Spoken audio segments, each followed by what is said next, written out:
So the topic of body has been very present throughout your films. It has been object of desire, sometimes object of transformation, sometimes even violence.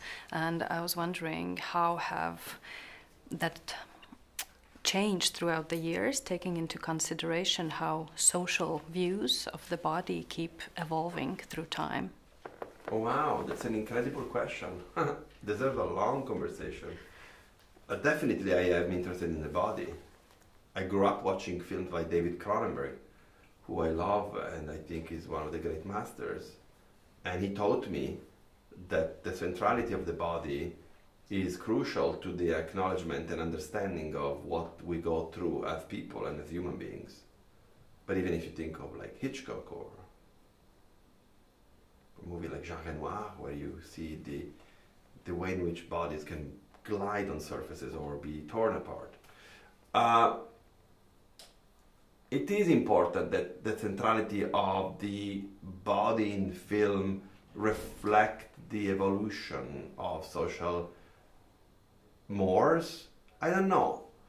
I think if you are aligned with the time you're living in, and if you continue to be happy to be challenged by collaborators who can bring you into the time in which you're making the movie, that's going to be reflected in the actual, let's say, progression of the discourse that I, as a filmmaker and author, I can have started many years ago about the body.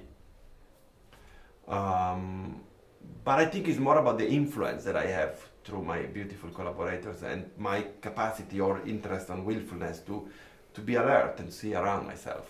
Yeah. Mm-hmm.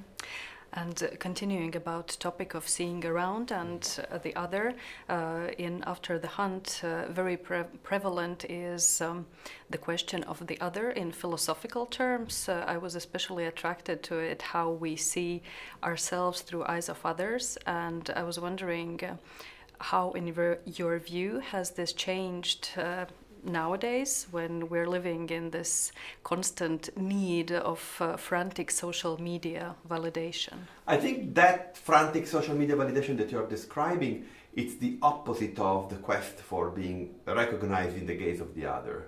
It's a sort of one direction, mirror image,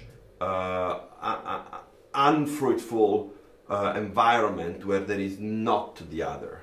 But there is the exposition of the self and, in a way, the narcissistic decision of wanting to show who we are without really dealing with who we are in the eyes of the other. I think meeting the other is always about understanding oneself in the gaze of the other, but at the same time welcoming the other in their otherness. Mm-hmm. This character in the movie, they play with philosophy a lot, but to the extent in which that is a weapon they can use to prevail. Do they believe in the philosophy that they teach? I'm not sure. As far as that kind of belief does not tarnish their ambition.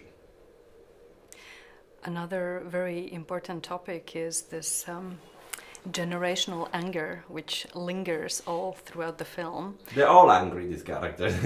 Yes, and I have been angry towards elder generations, and I'm sure that elder generations have been angry to elder generations and younger generations.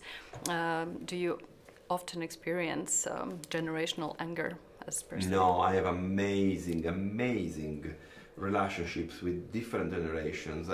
Growing up, I had so many great friendships with people that are much older than I. And I learned so much from them, but I continuously learn from everybody that I meet, that I have the privilege of being surrounded by. One of the great privileges of this movie was to meet these performers that I worked with, that you could see go from the mega movie star, an incredible performer that is Džūliju Robertsu, to this amazing multiple task filmmaker that is Ajo Edebiri. But also behind the camera, we had so many great contributions from people from all the grounds that you can think of, and most of them were really like people in their early 20s. I think that you must be open to welcome something that makes you change your mind.